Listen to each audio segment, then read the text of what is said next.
vai agora ouvir a Cláudia Antello, que é uma terapeuta ocupacional que desenvolveu um método de taping terapêutico funcional. E ela vai apresentar para a gente um vídeo, gente, de reposição, né? Eu não sei como que chama, acho que reposicionamento. Gente, é assim, ela aplicou o taping, a criança transformou a forma de andar instantaneamente. Assim, é uma coisa linda esse vídeo. Eu queria que vocês acompanhassem comigo, que é, nossa, correção de pisada, lá. Cláudia, seja bem-vinda. Gostaria que você se apresentasse. Pode abrir o seu áudio para você fixar, para eu poder fixar você aqui na tela.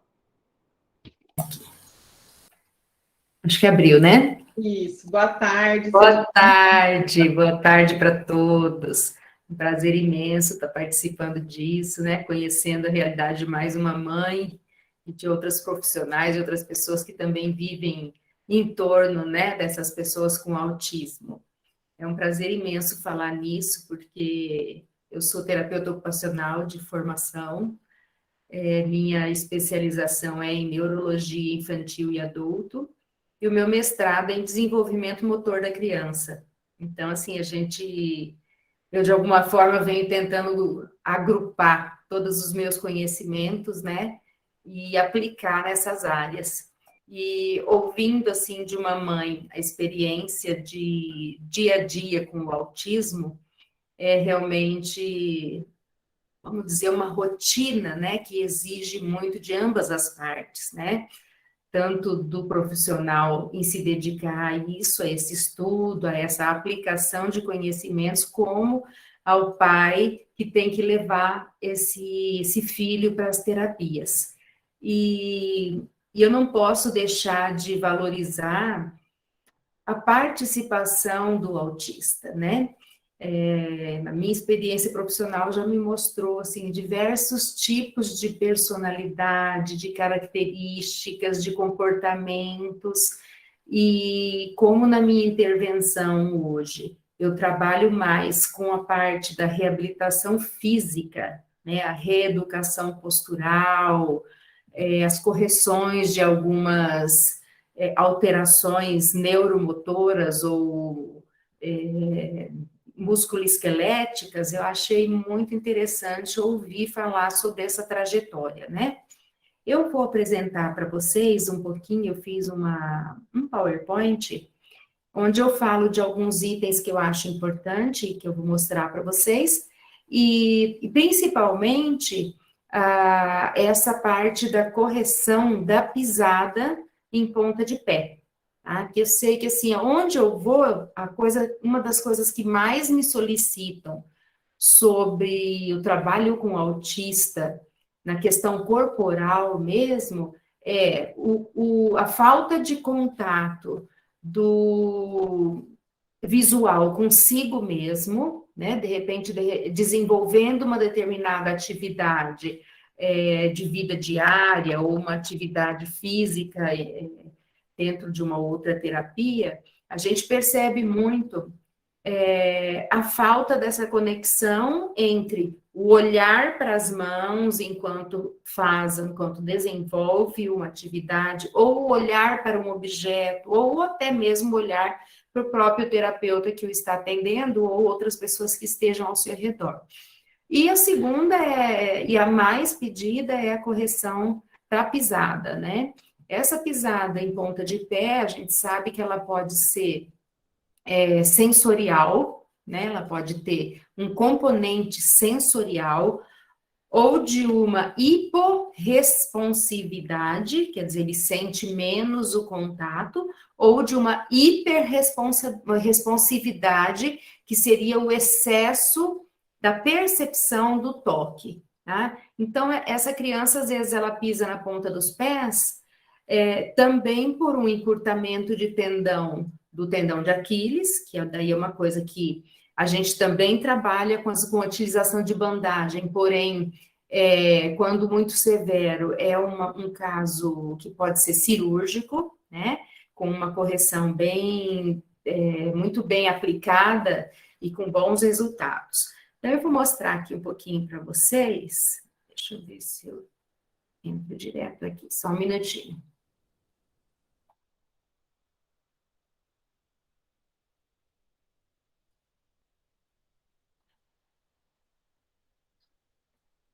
Então, neste PowerPoint,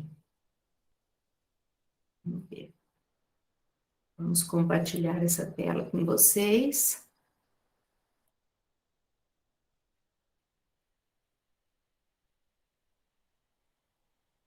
Ver se vocês vão estar conseguindo me acompanhar.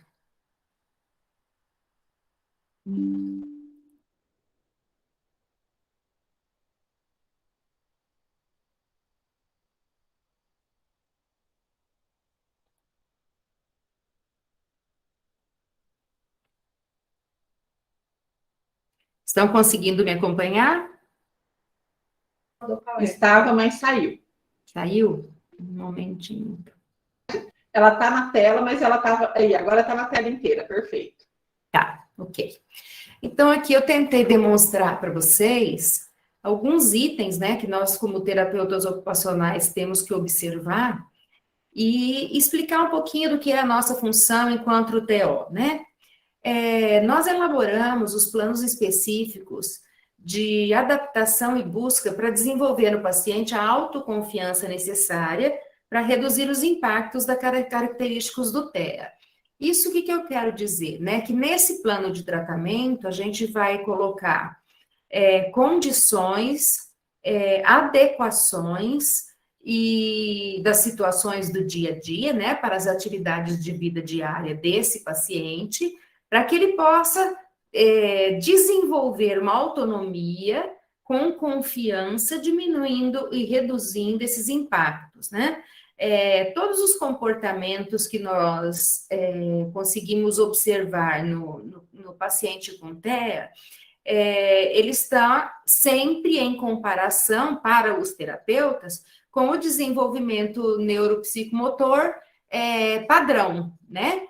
Os desvios são aquilo que nos chamam a atenção, são aqueles pontos que nós temos que valorizar para poder trabalhar, exatamente para trabalhar as habilidades, as condições que ele tem de desenvolver e ampliar as possibilidades do desenvolvimento neuropsicomotor, utilizando como recurso terapêutico todo e qualquer equipamento, instrumento, objeto que esteja fazendo parte do contexto do paciente com TEA.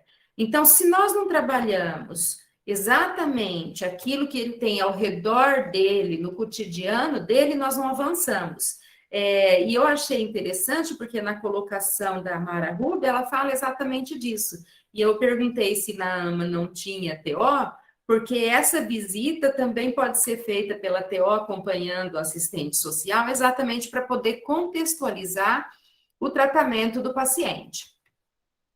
No desenvolvimento global, a gente ouve muito o relato das famílias, dizendo que as principais alterações, elas começam a ser manifestadas, percebidas, quando se faz um paralelo com as aquisições de marcos motores, quer dizer, a aquisição de alterações, de modificações de comportamento na questão do desenvolvimento global e específico da criança. Nas crianças com autismo, ainda não diagnosticado, e a questão da negação é uma situação bastante séria, porque a gente às vezes recebe já o paciente autista com 8, 10 anos, eu tenho paciente que eu recebi com 18 anos de idade.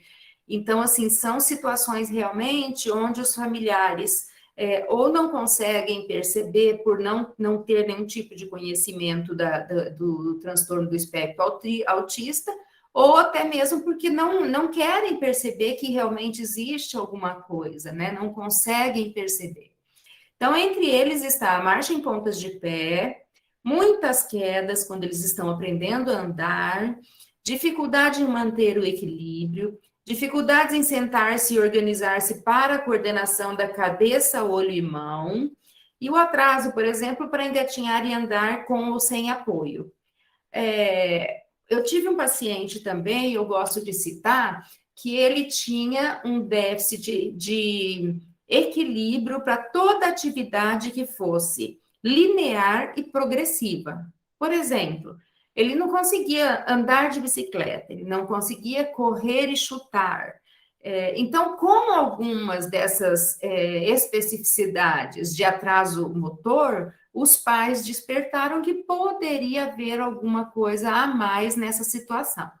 Então, quando há essas alterações que podem surgir mais tarde como muito restritivas e que podem, inclusive, desencadear situações de bullying na escola, situações de comparação entre crianças de uma mesma família, elas realmente vêm em 3 áreas. Essa dificuldade de equilíbrio estático e dinâmico, coordenação motora grossa e fina, alteração no tônus e resistência muscular. Então, a coordenação motora deficitária, ela é apresentada com a dificuldade em sincronizar o movimento e a função motora. Quer dizer, quais movimentos eu necessito para que eu tenha como desempenho uma função motora adequada. Dificuldade em segurar e largar um brinquedo em sequência, tá? Por exemplo, bater bola no chão, tipo um joguinho, joga a bola para um, recebe. Por quê? Porque ele não tem a sincronia, muitas vezes, do aparelho visual com o aparelho motor para que realize com competência essa sequência de movimentos, tá? Desequilibra com facilidade, precisa de estímulo tátil moderado e forte, e isso a gente percebe muito durante as aplicações de bandagem, que quando a gente aplica uma bandagem numa criança em que ela tem a aversão ao toque suave, se nós não aplicarmos uma tração mais forte, ele não suporta manter a bandagem na própria pele, tá? Então, com essas alterações motoras que refletem na atividade de vida diária, nós vamos perceber aqui, eu tentei ilustrar um pouquinho para vocês, que esse movimento, essa motricidade coordenada é muito difícil e que, porém, quando nós observamos, se vocês acompanharem aqui o meu cursor, a pega da caneta, olha, é uma coisa que precisa, às vezes, de um engrossador de caneta para que a pessoa tenha uma boa apreensão e consiga fazer determinada atividade, como, por exemplo, desenhar, escrever, rabiscar, todo esse processo de desenvolvimento da motricidade fina. Aqui na imagem de cima, vocês estão conseguindo me acompanhar? Aqui na imagem de cima, a criança está segurando, tá? Ela está tocando esse pedaço de espuma, de macarrão, né, de piscina, para poder se familiarizar com essa textura, com esse tipo de toque. E nessa imagem mais à esquerda, a gente já percebe a coordenação olho-mão, tá? Indicada pela seta. Então, essa coordenação olho-mão, que é diferente do momento aqui do outro extremo, onde ele está com a bandagem nas mãozinhas e está tocando as duas mãos, uma com a outra, para que ele comece a ter percepção do próprio corpo. Tá? Isso é uma coisa bastante importante. Aqui nessa imagem, a gente tem o antes e o depois da pisada de um mesmo bebê. Tá? Então, esse bebê é autista e ele, a início, tinha uma rejeição ao toque da região plantar sobre o colchãozinho do tablado, tá? Primeiro, apresentava uma hiperextensão do tornozelo, que aqui foi corrigida com a aplicação da bandagem, tá? Com a aplicação da bandagem. Então, as bandagens, ela tem essa qualidade de ativar pelo sistema nervoso central, o sistema músculo-esquelético e o sistema periférico. O que ocorre? Ocorre que esta criança, ela vai sentir o estímulo sensorial e apresentar uma resposta motora, que é a segunda imagem, o pezinho já tocando o chão. tá? Essa imagem é de uma primeira aplicação, tá? Então, eu acho, assim, que ela é bastante interessante de ser observada, porque realmente ela traz essa resposta imediata, e vale a gente sempre lembrar que essa resposta imediata, ela para se tornar efetiva, ela tem que ser repetida muitas vezes, tá? Então, ela tem que ser repetida muitas vezes. Essas sessões são de troca de bandagem, no mínimo 1 a 2 vezes na semana, para que se mantenha o estímulo sensorial que promove a resposta motora. Quanto aos déficits de sistema sensorial visual, tátil, vestibular e proprioceptivo, eles interferem completamente na questão do equilíbrio dessa criança. Então, observem esse vídeo que eu vou passar agora, e eu vou narrando para vocês. Esse é um menino de 8 anos, que ainda está em avaliação para um diagnóstico de TEA, tá? Então, olha, observe como ele faz, como ele se desorganiza para pisar o calcanhar no chão, tá? Ele se movimenta em bloco, o quadrilzinho dele vem grudado, vem junto, tá? Do corpo, ele não consegue dissociar o quadril, a cintura pélvica do restante do corpo. Aí eu estou aplicando, ensinando, né, a terapeuta dele, a terapeuta ocupacional que trata, que acompanha ele, a fazer o estímulo, a aplicar o estímulo sensorial exatamente nos locais que ele precisa. E observe como ele já modifica, já não tem uma marcha tão deficitária, e aqui é uma segunda aplicação complementar. Então, a gente vai trabalhar a região posterior, tá? da panturrilha, do calcâneo, e utilizando aí uma bandagem que ela é sintética, elástica e dinâmica, que é diferente da bandagem funcional que a gente conhece. Aqui, ele está tentando organizar o estímulo. Observem a resposta, como ele já anda com mais segurança.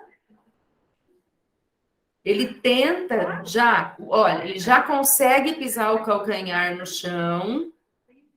Ó, ele põe o calcanhar no chão, ele corre, tá? Ele começa a dissociar o quadril, ele começa a soltar os braços, ele solta o quadril, ele relaxa a postura dele, olha, ele tá brincando com ele mesmo. Ele mesmo diz, tá muito legal. Então, assim, ele já consegue começar a perceber que ele é capaz de pisar o calcanhar no chão. Nesse momento, eu estou orientando, pedindo que ele não caminhe de chinelo, e sim de tênis ou de descalça, que eu acho que são as duas melhores maneiras dele levar o calcanhar ao chão, porque o chinelinho ele é um calçado que pode atrapalhar, né? Ele pode atrapalhar a pisada. Aqui nós temos a mãozinha de um autista, tá? Com dificuldade tátil, então quando ele toca na mesinha de atendimento, ele tem uma reação de repulsa àquela textura, tá? Então nós combinamos as duas técnicas e 2 produtos, que é a bandagem rígida, que é a colorida, e a bandagem funcional, que é a cinza, para normalização do tônus muscular dessa mãozinha. Aqui a gente tem já a evolução da pega da caneta, tá? Do lápis, para a escrita, tá? Então, essa criança, por exemplo, ele não flexionava o braço esquerdo, e quando ele eleva o braço já segurando um objeto, ele consegue, primeiro, seguir esse movimento com o olhar, quer dizer, ele começa a identificar o próprio corpo para poder ter uma noção espacial durante a escrita, que seja um rabisco, que seja um desenho, não necessariamente a escrita em si, porque às vezes são crianças que ainda não estão nessa fase escolar, mas a presença da bandagem no corpo, ela promove essa percepção do próprio corpo, do movimento em relação do braço em relação ao tronco, à cabeça, e ela amplia o alcance. Nessa daqui eu acho bastante interessante, porque também nós conseguimos essa questão da coordenação olho-mão, né? Quer dizer, o contato visual com o próprio corpo, tá? Nessa segunda imagem da direita, aqui, nós estamos dando uma cocontração para que ele tenha realmente a percepção da região palmar na mesa, então, que ele vá acostumando com esse toque da mesa. E a praxis motora venha de modo contextualizado. Esse é um autista adulto, tá? Eu recebi ele já com 19 anos, praticamente. Ele tinha um físico já bem desenvolvido, porém, os pais nunca tinham diagnosticado o autismo. E só nessa fase foi que foi percebido que realmente ele apresentava algumas alterações, tanto comportamentais, como posturais e como funcionais. Foi um paciente que eu encaminhei para natação, até pela própria característica do autista, de repetição, né, de especialização em uma determinada função, e também visando que ele participasse e tivesse uma atividade física, uma atividade corporal, uma atividade esportiva, um foco, né, de dedicação. Com isso, ele desenvolveu muito bem percepção sensorial, tátil e tegumentar, porque no momento que você aplica as bandagens, esses são os primeiros sentidos a serem aguçados. A melhora de uma postura, tá? Esse aqui a gente percebe já como resultado dessa primeira postura com correção, com aplicação de bandagem, e ele desenvolveu, então, um contato visual com o próprio corpo, tá? Assim como essa aqui também, que é uma paciente que também tinha dificuldade, e a gente percebe que quando aplica a bandagem, ele já facilita, a colocação da bandagem facilita o contato consigo próprio, né? Com si mesmo, o contato visual.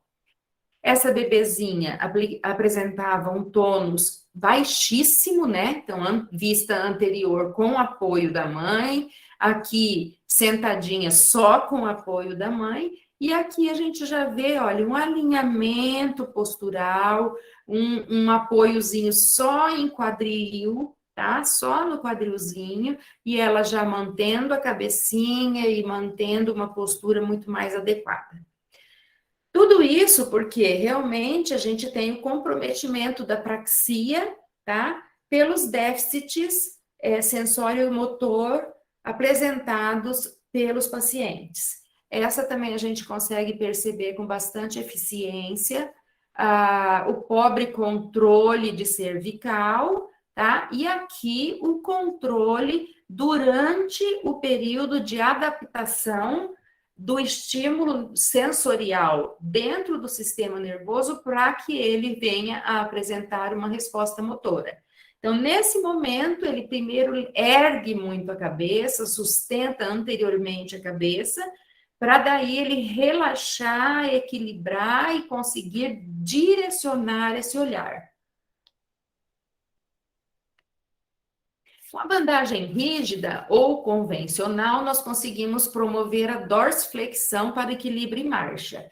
Então, essa é uma bandagem, eu vou mostrar daqui a pouco todas elas para vocês. Essa é uma bandagem rígida que hoje, atualmente, substitui o esparadrapo, que antigamente era utilizado. Então, nós conseguimos posicionar esse pé para que o paciente consiga fazer a dorsiflexão, que é colocar o pé e o tornozelo em 90 graus, favorecendo assim a, a, a marcha. Então, eu vou fechar aqui. Espero ter conseguido passar isso para vocês.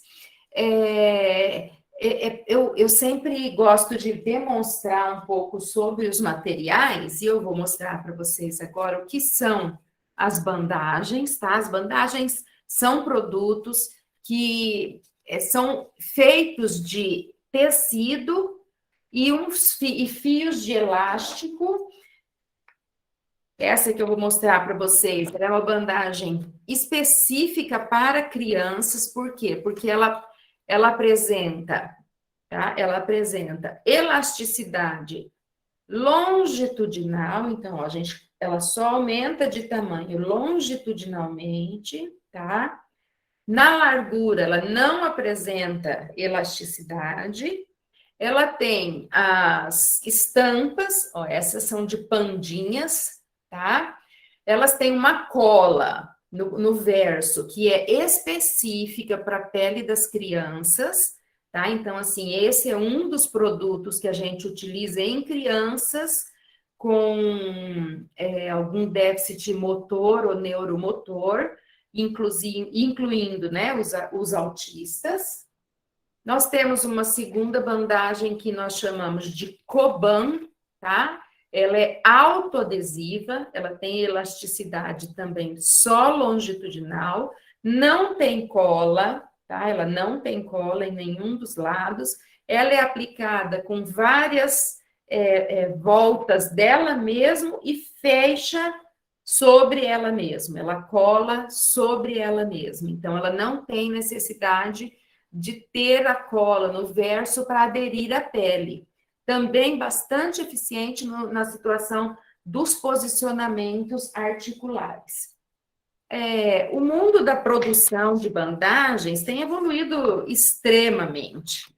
E eu vou mostrar para vocês assim, a mais nova de todas, assim, mundialmente falando, tá?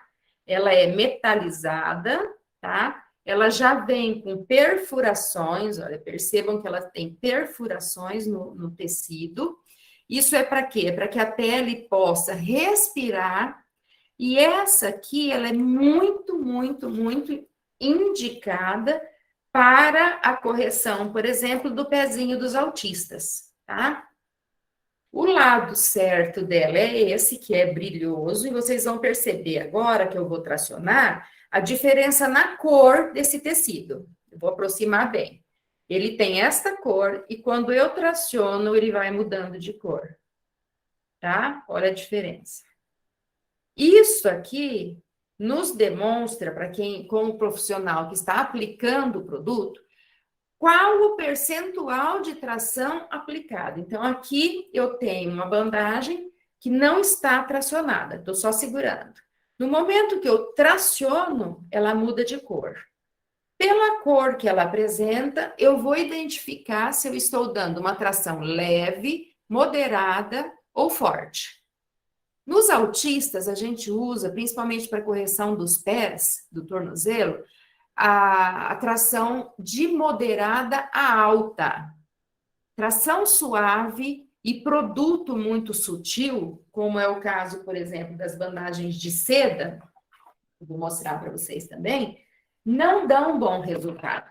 As bandagens de algodão, as antigas, as mais comuns, não dão o melhor resultado, tá?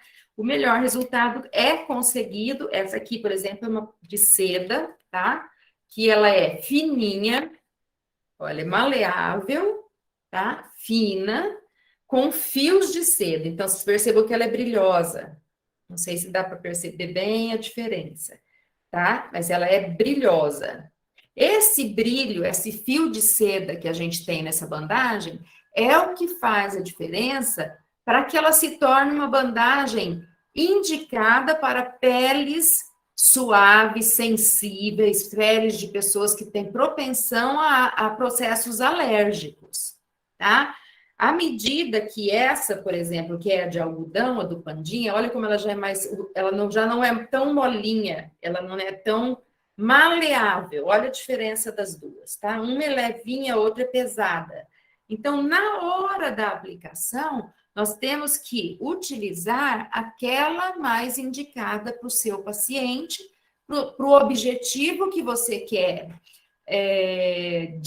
alcançar, né? Então, se eu preciso de força, se eu preciso de tração, eu tenho que usar um produto forte, um produto que tenha uma textura, por exemplo, como essa, que é grossa. O toque dela, ela é uma bandagem mais grossa, tá? Nós temos, em termos de bandagem, diferentes medidas. Então, nós temos as que são de 2,5 centímetros, nós temos essas que eu mostrei agora, que são de 5 centímetros de largura, tá? Largura. Temos a de 7,5 centímetros e as de 10 centímetros. Então, para aquilo que for mais, que o objetivo depender de mais força do tecido e do elástico da bandagem, nós temos que colocar tecidos mais resistentes e cores mais fortes, tá? E produtos que tenham maior capacidade de contração, certo?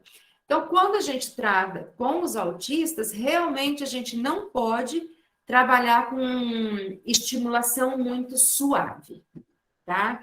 Essa é a grande diferença que a gente percebe.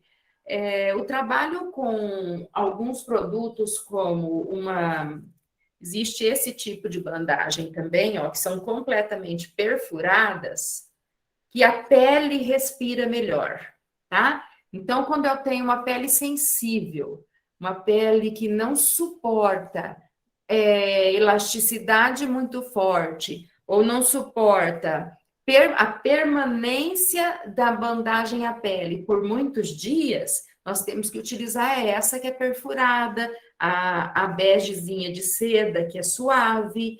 Então, nós vamos procurar produtos mais adequados. A conclusão que eu cheguei é que, para paciente com autismo, é o produto mais resistente e a aplicação a partir de 25% de tração, até, no máximo, 70%. Não vale a pena passar disso.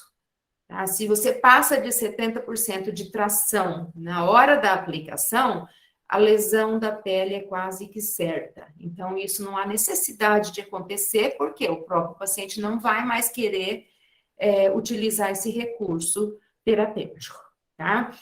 Perfeito. Então, eu vou precisar te interromper por conta da nossa questão do tempo. Claro. Nós temos uma pergunta para você que foi feita pela Francisli.